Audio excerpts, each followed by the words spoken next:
So thank you for coming to another Ireland semester presentation. We're actually about 2/3 of the way through the 40 events for the Ireland semester. There is a film tonight at Bookhouse Cinema, 7 o'clock, Quiet Girl, which I've heard is a lovely film. It's my pleasure to introduce our speaker this afternoon. Dr. Jody Jensen is an assistant professor of English and the assistant director of honors at Missouri Southern. And this is her 4th year at Missouri Southern. She was hired in 2020, which I always remember as the year of COVID. So the one good thing came out of the COVID year, we got Dr. Jensen to come to Missouri Southern. She earned her PhD in post-colonial theory and literatures from the University of North Dakota. Her research and teaching interests focus on world literatures, post-colonial theory, and literatures of exile and diaspora. In May 2023, just a few months ago, she was the co-leader of an honors program study abroad trip to Ireland. So please join me in welcoming Dr. Jody Jensen.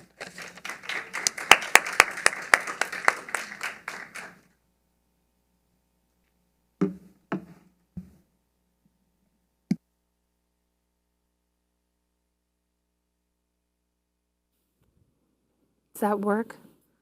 Did it turn on? Yes, okay. Thank you, Dr. Stebbins.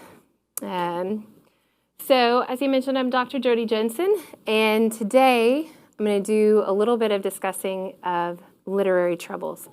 And I think I forgot the clicker, which would greatly help. Thank you so much. Never set it down. It's like leaving your coffee cup on the top of your car.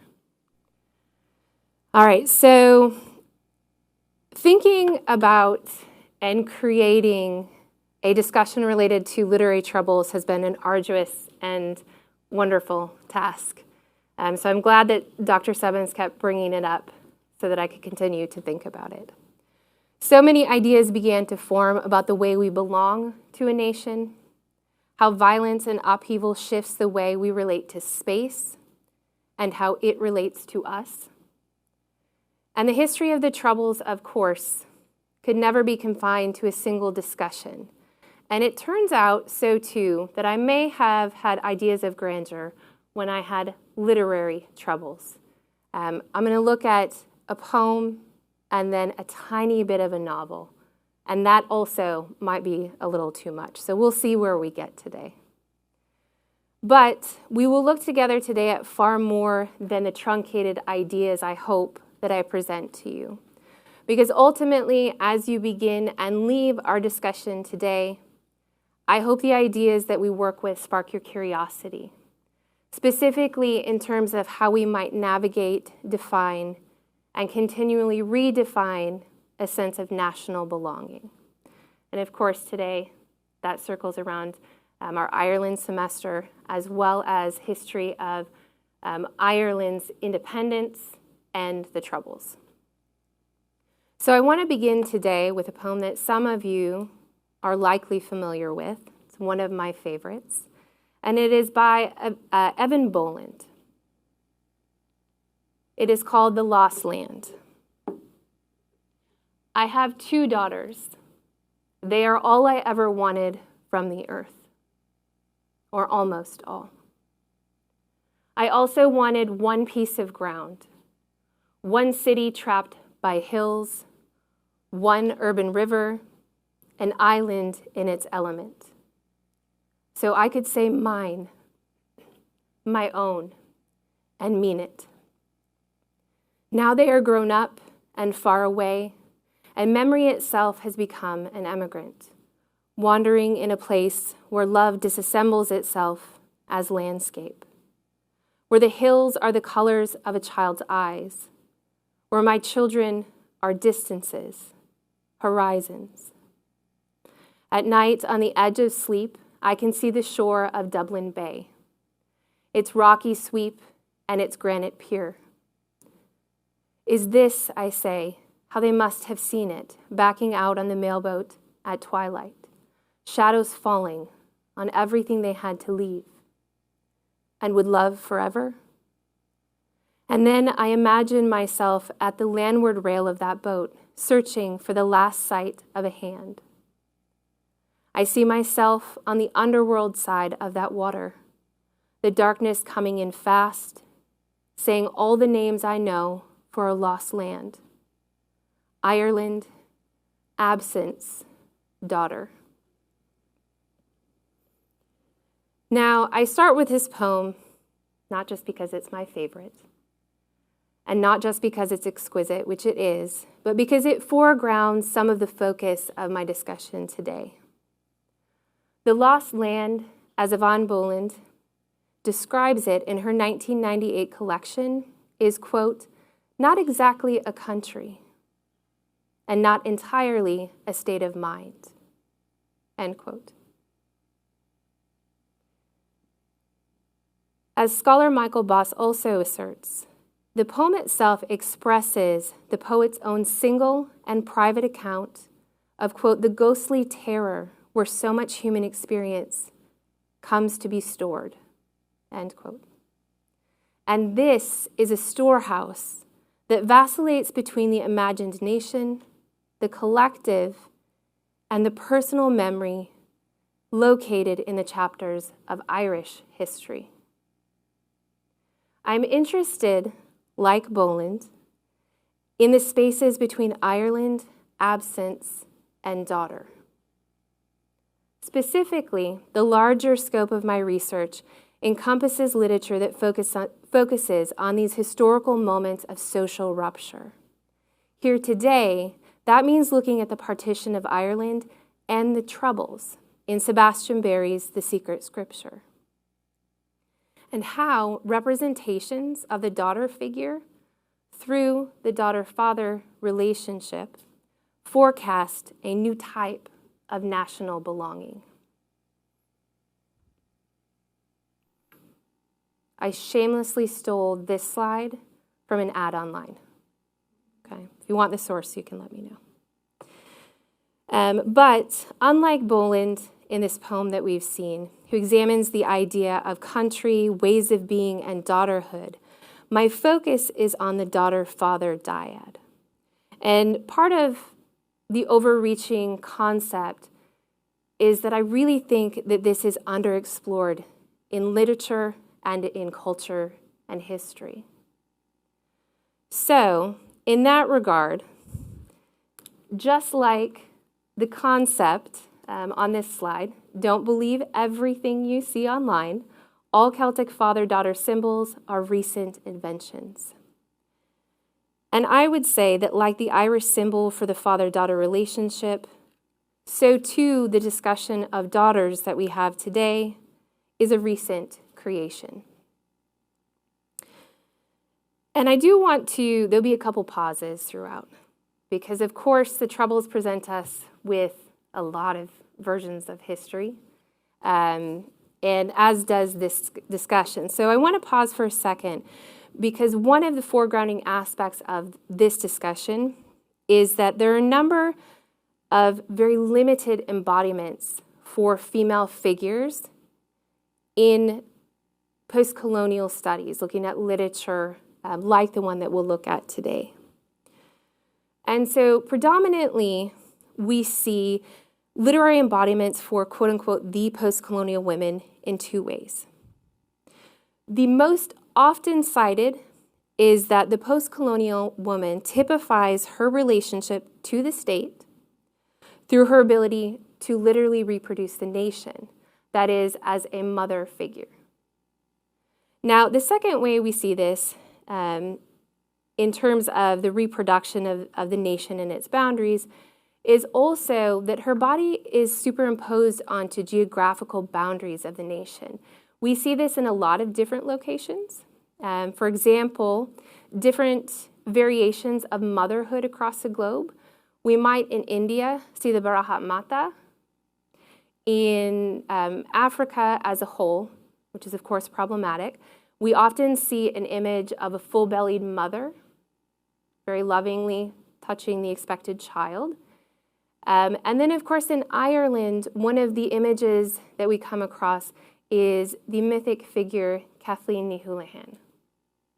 So we have Yeats in 1902, I believe, who has a portrayal of Ireland as kind of a cantankerous old woman who's calling out to her children for help.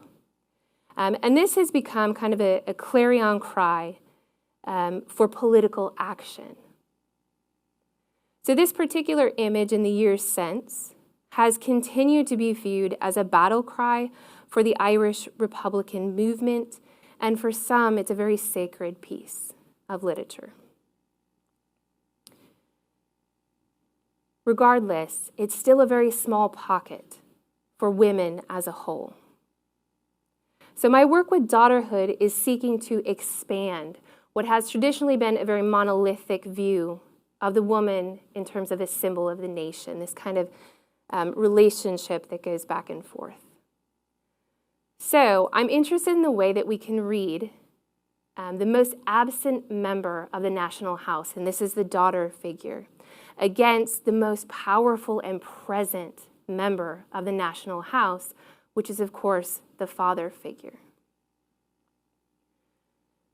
And literature, like Sebastian Barry's A Secret Scripture, provides one way to really examine the concept and idea and the role of gender and nation-making.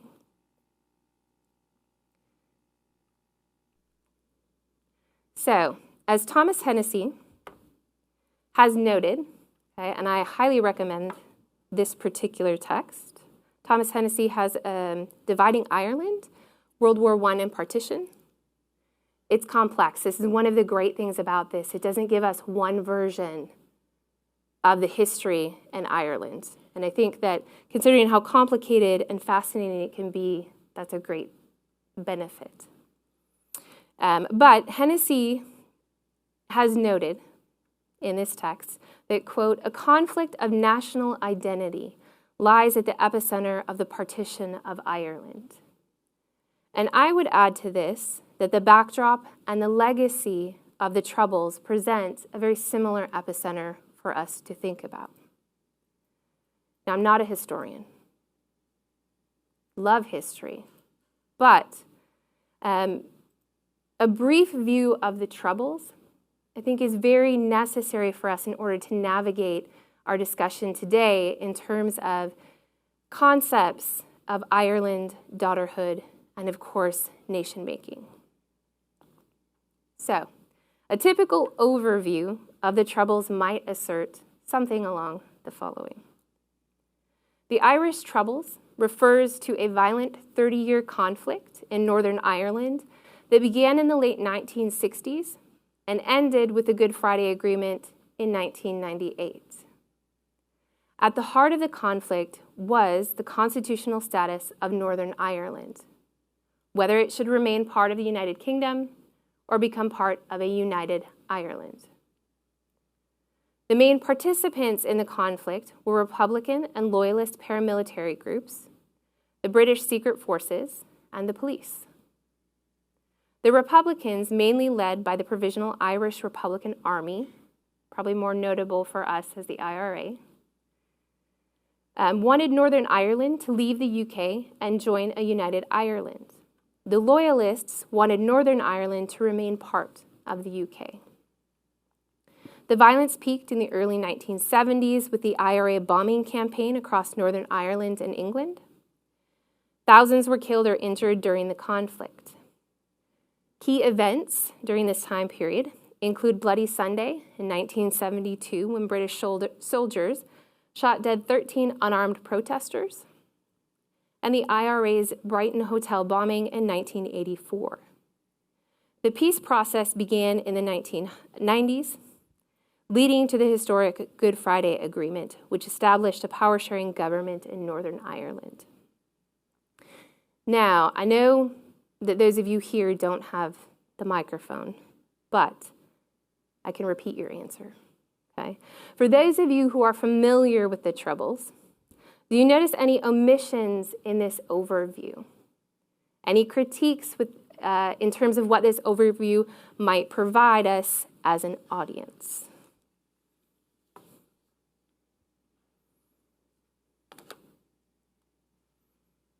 It's okay if you can't think of anything. For me, it raises interesting questions about nation-making and identity.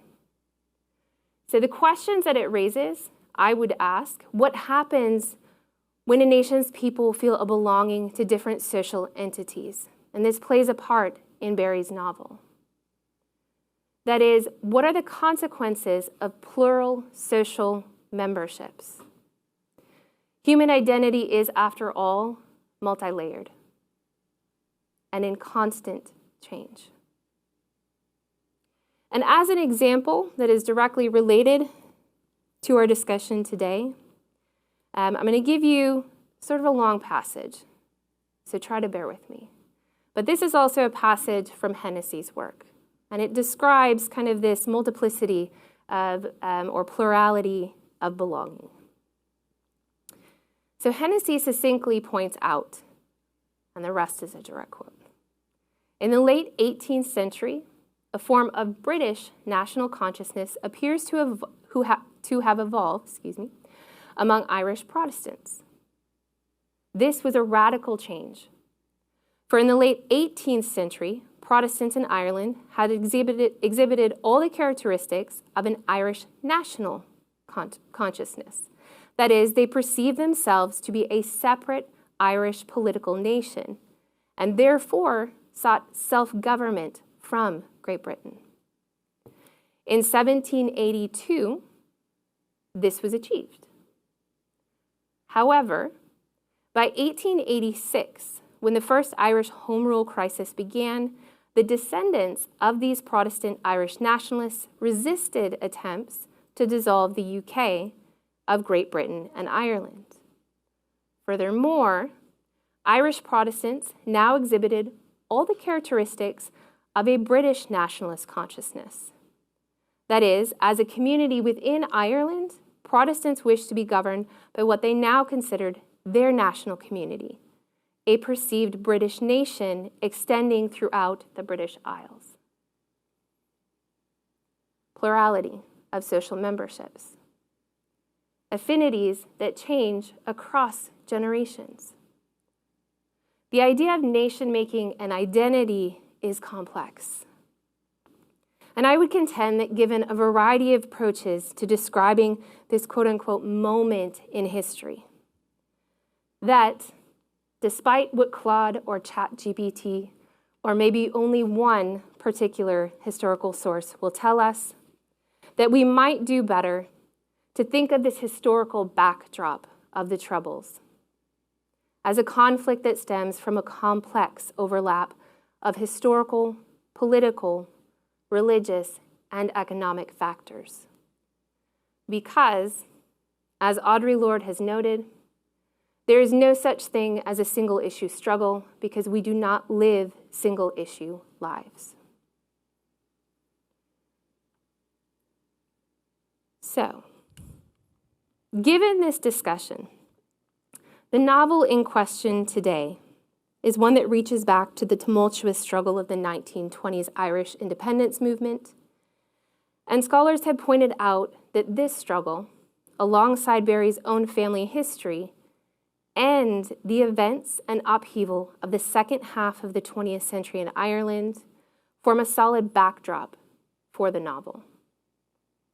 1972, for instance, as two specific scholars, Dixon and O'Kane, write, we saw, quote, the bloodiest year of the Troubles, with over 470 people killed and over 10,000 bombs planted. And the violence continued into the early 1990s. Now, Barry, at the time, was in the midst of his formative years, and it is worth noting that these events came only 18 years prior to the publication of the Secret Scripture. Now, I know for some of you sitting here, that is a lifetime. But for others in the audience, it's a drop of a coin. So, the provisional, or in addition to this, the provisional IRA formally called for an end to its armed campaign in 1997. However, dissident groups like the new or the real IRA continues to this day on a low level. Stanford Center for International Security and Cooperation, for example, notes that the new IRA was still active as of 2019. And this is the last time that they have updated this particular site. So it's as up to date as we can get from them. Indeed, the troubles echo, and they are still present in very tangible ways. Thus, it is not surprising that Barry's work in the novel uses and explores that era of Ireland's history. And the novel is important in this discussion for me, not just because it reaches back to this tumultuous history, but also for its proximity to the family trope, that is, the birth of a new nation. And for the way that such violent and social societal changes shape gendered relationships and provide us with space for the reconstruction of gendered identities and social structures. So the secret scripture, we're getting there. The secret scripture returns to what Fintan O'Toole identifies in Barry's work as history's leftovers. He says, quote, "Men and women defeated and discarded by their times," end quote. And Roseanne, the main character of this novel, could not be better described. Her narrative, which engages with loving and unsteady recollections of her father, tests her allegiances to him and to a history and a nation which has cast her aside. So Roseanne has been confined for most of her life to a psychiatric institution for transgressing a number of social codes. The first strike against Roseanne in terms of the social codes is her beauty, which the Catholic priest, Father Gaunt in the novel, links to her sexuality and thus deems dangerous. The second, and perhaps more fascinating for today's discussion, or not, we'll see, is that after her marriage to a Free Stater, that is, a supporter of the Anglo-Irish Treaty, Roseanne is seen talking to a member of the IRA, so the anti-treaty. Ultimately, Roseanne's marriage is annulled, both because she was seen talking to a member of the IRA and because Father Gaunt labels her as a nymphomaniac. There's no proof of that, by the way. She is, however, further relegated to the outskirts of history when the dilapidated psychiatric institution, Rose Commons, is being shut down. And the patients must be screened for potential release or transfer, depending on what dangers they present to society, to a new facility. The question then, as Roseanne's psychiatrist asks, is, where does Roseanne, daughter of Joe Clear, fit within the folds of a post-colonial nation struggling through the Troubles? In order to determine that answer, Roseanne works through in the novel various memories of her father. And what's interesting to me is that though it is about memory, the things, the items, the objects that Roseanne chooses to remember and work through, those for me become the most fascinating part of the novel, specifically again in terms of that nation-making portion. So at 100 years old, after decades spent in Rose Commons, one of the most important memories that Roseanne shares revolves around an item that was once her father's prized possession, his matchless motorbike. The memory of this object, though long lost to Roseanne, uniquely presents narrative moments where she is deeply and passionately attached to objects that represent her father's identity, and so to hers as his daughter. Concurrently, these items are important for the following reason, and this is a short quote from Kenneth Hultman in a piece that's an introduction to material culture. He notes, quote, "In objects, there can be read essential evidence of unconscious as well as conscious attitudes and beliefs, some specific to those objects' original makers and users as individuals, others latent in the larger cultural milieus in which the objects circulated," end quote. So today, with the time that we have left, I want to explore Roseanne's memories of her father's motorcycle, which comes to symbolize both intimate spaces, the home, and other places, which both show us how Roseanne, initially in the novel, defines herself as Joe Clear's daughter, and thus a daughter of the nation. One more pause. So I want to pause here because essentially what I'm working to suggest is that when we're looking at this family dynamic, we're looking at it as part of the national house, okay? And in considering the family metaphor, we often turn to Frederick Jameson, who's often cited for his sweeping analysis and hypothesis that, quote, "the story of the private individual destiny is always an allegory of the embattled situation," end quote, "of colonized culture and society." So, like many scholars, I actually struggle with this particular definition. And so he seemingly tends to read colonized spaces as a homogenized group with a singular identity of experience that should always be read within the colonial framework. So it's problematic. However, I also concede here that specific novels like Barry's can productively be read within this framework of the family as metaphor. That indeed, Barry is thinking about telling us something very important from this tiny house, or the big house is pictured here. This is the Irish big house, okay? In terms of how that parallels with what's happening on a national level. So when I talk about specific objects representing home or other global spaces, what I see emerging is a discussion about the ways that Roseanne and her father navigate their ties to a national belonging, and how they stretch those ties to represent something more complex, perhaps something more cosmopolitan. One of the large unanswered questions in the novel revolves around Joe's political leanings and sympathies.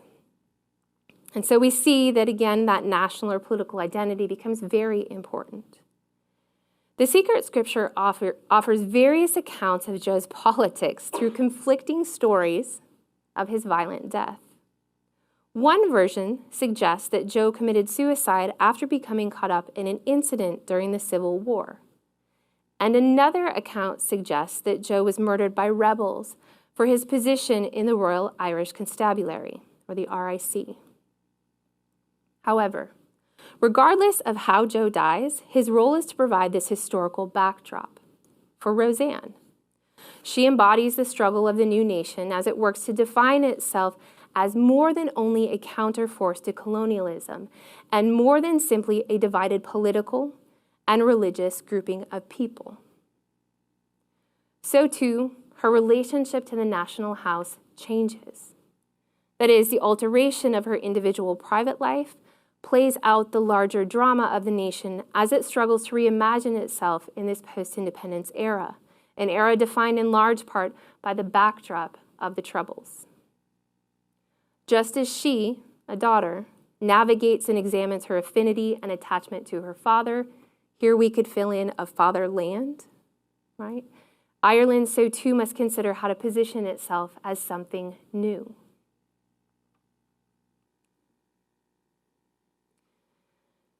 The very beginning of the novel, we get this very detailed account where Roseanne retells her father's famous story about that matchless motorcycle that I mentioned. And surprisingly, it is difficult to find an actual picture of something from way back. But this is clearly a version of it. Okay, so we have the matchless motorcycle, and you'll see in the description that I read to you that one of the important things is its logo, okay, the M with the wings on the side. And we'll also take a look at that ad as well, one of the many that the company has had. So the bike is an important symbol in defining Joe and Roseanne in this novel.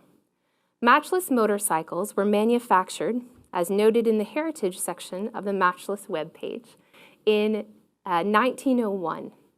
And they were all, quote, marked by a winged M on the tank, a symbol that shortly became synonymous with quality and a premium riding experience, end quote. No doubt, in addition, the winged M was a small but important symbol of freedom, associated, of course, with flight and movement. For Roseanne, as she retells her father's story, which does entail a motorcycle race, and a man called the Indian Angel, she relates how the rider in the front of Joe Clear lost control of his bike while racing downhill. Joe watched as the Indian man began to crash and then saw, quote, a sight he could not and could never explain, which was the rider rising as if on wings and crossing the huge wall in a swift and gentle movement, like the smooth glide of a seagull in an upwind. For a moment, he thought indeed he saw a flash of wings, and could never read in his prayer book again about angels without thinking of that extraordinary instance. The story reflects for Roseanne and her father a type of quote-unquote ragged gospel in which otherness, survival, spirituality, and mobility become intertwined.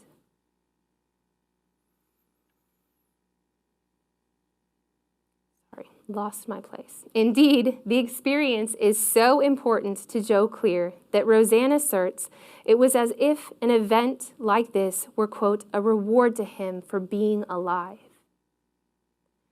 The joy that Joe expresses in this event also, as Roseanne relates, provides her father with a happiness that, quote, not only redeemed him, but drove him to stories and keeps him even now alive in me. Again, her words. In a way, we see in this passage how Roseanne dutifully carries on her father's stories and thus his values and ideologies. Seemingly like Roseanne when she speaks to the IRA member, we also see here that Joe too transgressed some social codes in terms of his political allegiances, which we will come back to momentarily. But I want to pause for a second to talk about the image. So we see the motorbike and the logo, and this is one of the many Matchless ads. So when you look at this ad, what do you notice in terms of the way it might align with this discussion? Okay, so we have this beautiful quote about how it's a type of scripture. It's almost otherworldly and kind of heavenly and divine. Are there other things that you guys notice? You can shout them out and I'll repeat them.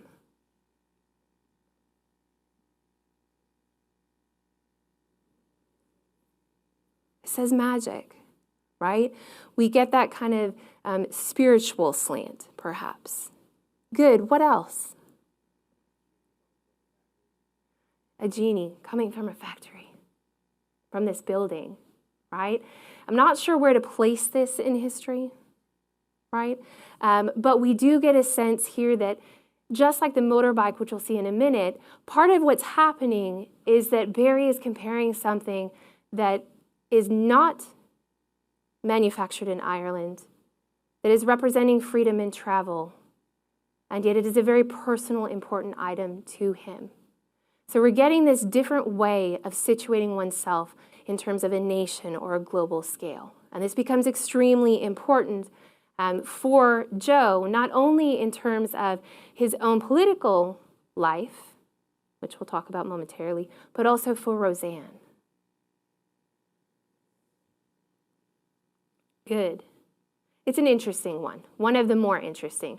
Some of the others give a view from the handle side of the motorbike. I don't know. If you're interested in these things, I definitely recommend looking it up. So Joe's matchless motorbike, just as it represents this idea of the otherness, right? A little bit of magic and spirituality, perhaps, the otherworldly, also gives us this sense of travel and movement. And it resounds too with these local attachments that I've mentioned in a very clear way. It's described as spending most of its days in the following place. Quote, "In the principal room in our little house, while already of narrow dimensions, we shared with two large objects, the aforementioned motorbike, which had to be kept out of the rain. It lived in our living room, a quiet life, as one might say. My father, being able from his chair to idly run a hand over the chrome when he wished. The other object, which I want to mention, is the little cottage upright piano, which had been bequeathed him by a grateful widower, as my father had dug a hole for this man's wife at no charge because the circumstances of the bereaved family had been strained." The motorcycle is a curious intrusion on their small living space. Indeed, if as Fleming notes, quote, "every culture is absolutely dependent on artifacts for survival and self-realization," end quote, then readers must wonder about the placement of the matchless motorcycle, a British-made motorbike, in such a central place in the Clear household. In some ways, as the above makes clear, the motorcycle seems a natural part of the living room. The English machine is easily accepted by Joe and Roseanne's mother, as a fixture in their home, and thus an acceptance of values and beliefs of English culture. However, the motorcycle is also abstracted from its intended use as a vehicle. The contradictions implied by the motorcycle as a British symbol, representing both travel and otherness, as in Joe's famous racing story, and the way the bike idly occupies and narrows the Clears family's ability to live within their small home is relevant. It's relevant for the way that it presents a backdrop in terms of this complex notion of belonging. Something, again, that we see during this post-colonial period as well as in through the Troubles. So the motorbike, if I might, becomes an allegory for Joe's dispossession, as the foundation of the Irish Free State divides him in terms of his loyalties. That is, throughout the novel, he is attached to the global. Now, often in the novel, this takes on the guise of the position of the loyalist, okay, or the colonial force. And it's not only through items like the motorbike, but also through his debatable participation as a member of the RIC. And the RIC, as noted, okay, was Britain's police force throughout the Anglo-Irish War of 1919 to 1921. And following British withdrawal, most members of the RIC either joined the new police force of the Free State or ran the risk of being, quote-unquote, exterminated. Roseanne, to the very end, is insistent that her father was not part of the RIC. But Barry, working with memory, complicates the reliability of Roseanne's narrative and her memory. For when Dr. Green comes across historical documents, he finds that it does indeed affirm Joe's position in the British police force. And he's also been digging graves. This was clearly a demotion. Probably multiple reasonings. So Joe's connection to his motorcycle then symbolizes a larger discussion. And again, this brings us back to that notion of a national belonging. Barry asserts the following. Joe, quote, loved his country, loved whatever in his mind he thought Ireland to be. Ireland, the accidental place he loved, end quote. This is an Ireland in which he struggled to define his place and his identity in the same ways that post-colonial Ireland has had to do.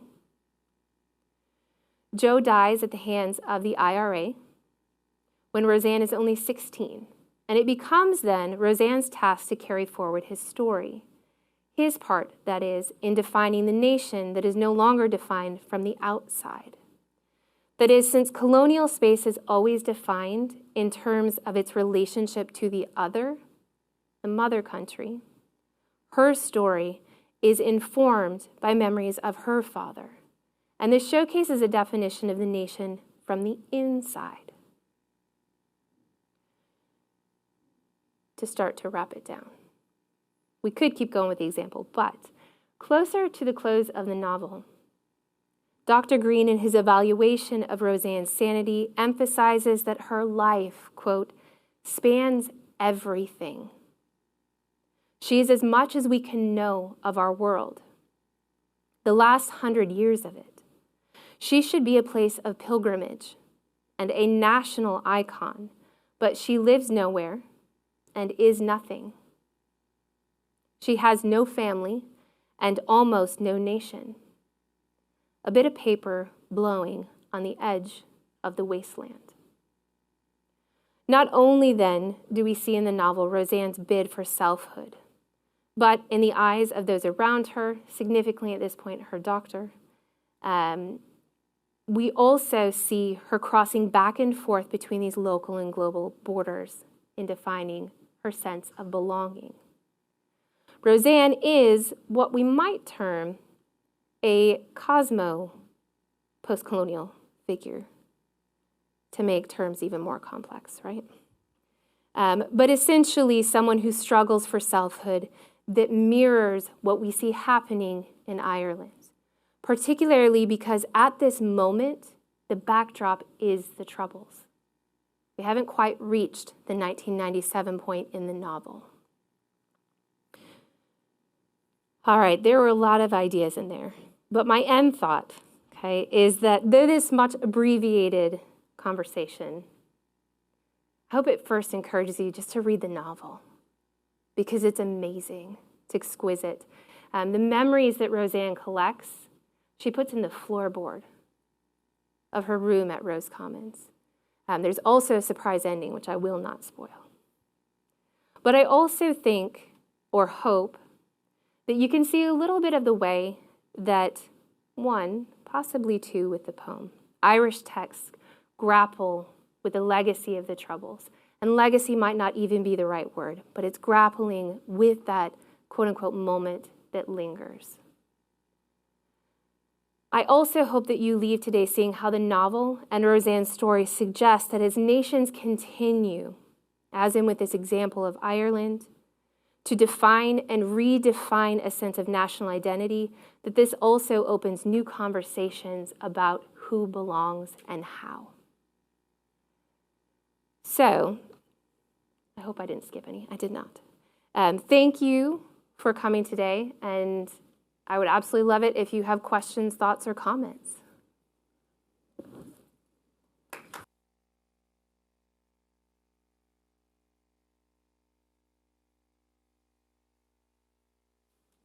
Do we have any questions, thoughts, or comments today? Yes. Wow, I really I don't think so. talk. Thank you. Okay, great, thanks.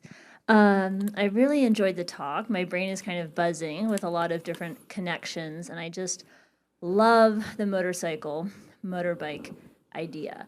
It was like most coming to my mind was decades and decades ago, my grandfather was doing research in Bermuda, and that's when he picked up motorcycle riding because it was actually easier to drive a motorbike than a car. If anyone's been to Bermuda, the roads are kind of more tailored for that. And he kind of got hooked. But then I was thinking Bermuda, British colony, and this idea of those like in between vehicles, in between spaces, and these kind of like fraught colonial practices. So I'm thinking maybe checking out some literature from Bermuda and seeing if like there's a motorbike extension or pattern. So not so much a question, more so a comment.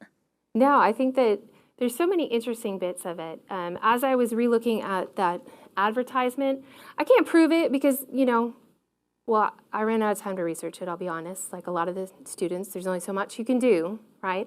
But I found it and I thought to myself, hold up. Is this, I don't know, and I don't know the history of genies. So if anyone knows that, feel free to share.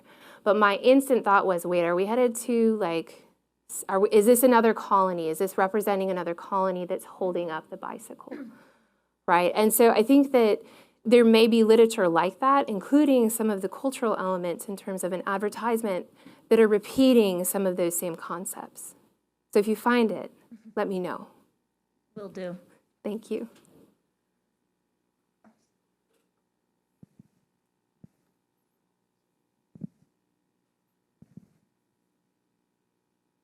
Are you all intrigued at least, hopefully, enough to go read Barry's text? It's a good one. Yes?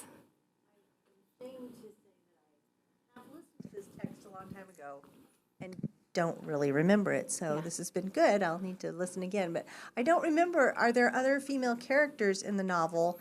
And if not, why not? And if so, what do you do with them in the family house? Yeah, so what's interesting is that there are not. There are not any other really forward characters. And so if we look at some of the other pieces, especially in Irish literature, we're going to find some that come a little bit before this, where the daughter figure is very traditional and homebound, which is what makes what Barry's doing unique. And there are other pieces that do as well. And of course, I can't remember the names of them. And so what ends up happening most often in those texts is that the mother is just absent. So they've either died or there's a separation. There's also some texts that do very similar things to this, except with an absent father. And we see someone from the quote-unquote opposing side of this treaty, anti-treaty, become attached to little girls. So there's a stand-in father figure. So sometimes the father isn't even there. Most of the time when we're looking at this in terms of, or when I'm looking at this, I'm going to rephrase that. When I look at it in my research, I am very interested in that father-daughter dynamic because suddenly what happens is we get an articulation of the daughter as subject, and we don't get to see that, and we wonder why. And at the moment that I started researching it, we also saw that happening in life outside of the novels, which of course are a reflection of it, but we saw that in the news, that daughters were being articulated as an important subject, not wives, not mothers, and so it was switching the conversation. So I'm certain that there are plenty of texts that would say, no, it doesn't work that way. But in terms of that national house, the two things that often get sidelined in this discussion would be the natural, scare quotes, inheritor of the nation, the son, that's supposed to take the father's place. And then the focus is really on daughters who don't become mothers. And yes, Roseanne actually does complicate that a little bit.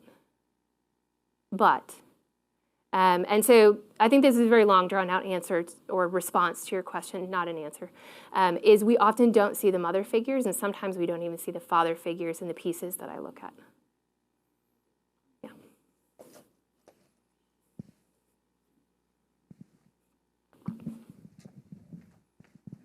Questions? We do have a fairly large audience on Zoom, so there is a Zoom question. What is the significance of the motorcycle, a vehicle, being trapped in the house? That is an excellent question. I think for me, when I'm analyzing this, one of the things that I notice is that it's such a close proximity for her father to be touching and polishing the motorcycle. And I think that's very telling in terms of a tie to British things. When we see independence movements, when we see some of the social upheaval that we see in Ireland and other spaces, we often see something where we're not buying anything from the people who are colonizing us. And so it does tell us something about Joe's feeling about having been attached to the colony. I think the other part that strikes me is how small it makes their dwelling, that it's encroaching on the way that they live and navigate in their house, and that there isn't a lot of room. The way that it's often depicted in the novel, it feels like if I were trying to squeeze by it and also try not to knock it over, because we all know that things like that, right? If you bump your bicycle or something, it just topples. So I think that there is something that Barry is working with in terms of how our identities shift.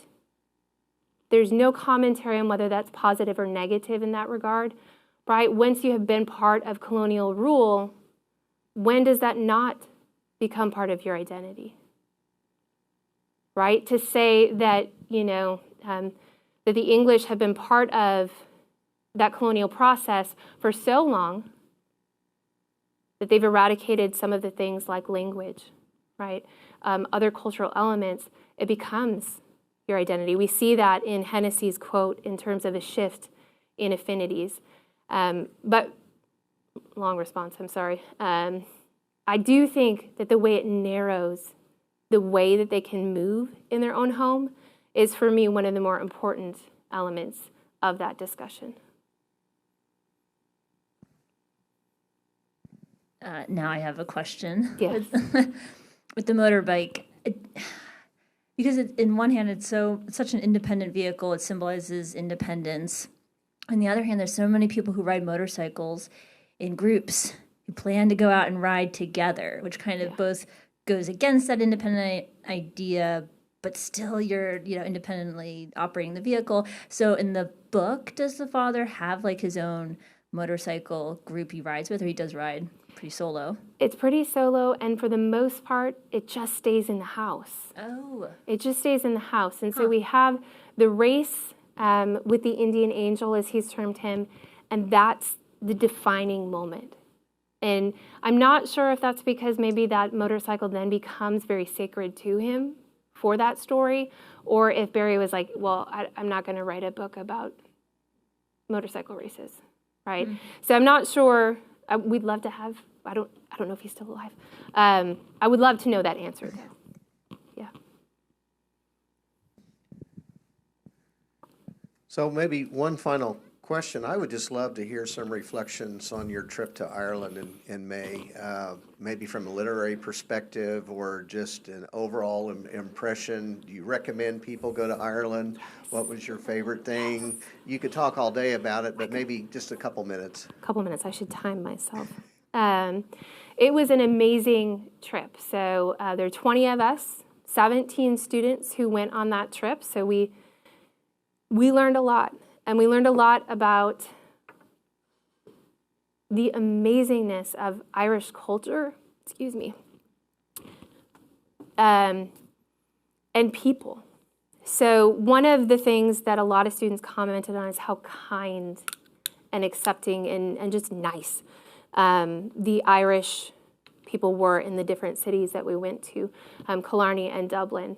So one student, for example, lost their purse in one of the very small towns that we were driving through. And you can contrast it perhaps to where you grew up. This is not how I grew up. The people who found it figured out what bus company we were with, had one of their employees, I think it was an employee, catch up with a different bus tour of the same company, and they got it back to her, and we didn't have to do anything. It came to the hotel, right? So this is a surprising moment of people really do, the Irish citizens really do go out of their way to be helpful and kind. Another student forgot their phone at one of the sites in Dublin. Panic, right? So if you think about leaving your phone, traveling abroad somewhere, as we went back to that location, someone saw their demeanor, tears and upsetness, and said, oh, you must be the phone. It must be the phone. They had set it up so that it could be reclaimed and stayed there as long as they would, and they were just leaving. They're like, well, I just set it there, so it's right over there. So it is a wonder, especially if you have not traveled before, Ireland is a great space for that. right? Really friendly people, amazing storytellers. Take one of the horse and carriage rides. It's phenomenal. It's like sitting there listening to an author tell you stories, making things up sometimes, okay? But telling you phenomenal stories about the history of Ireland and its lore. It's like reading that type of book. Food is phenomenal. I think I gained like 10 pounds and I don't regret a moment of it. So it's a great, great experience. Even people on the plane, we sat next to a few people traveling back from Vegas, but headed to Northern Ireland. And so they were so gracious in sharing some of their opinions and ideas, in particular in terms of Northern Ireland and the Republic of Ireland.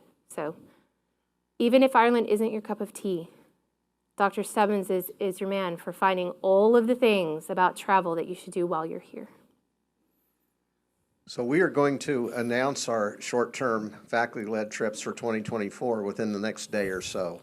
I've sent everything to our webmaster.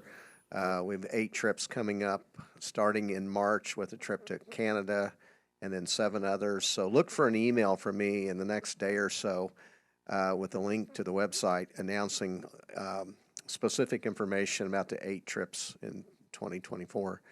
So let's give Dr. Jensen a final round of applause for an excellent presentation.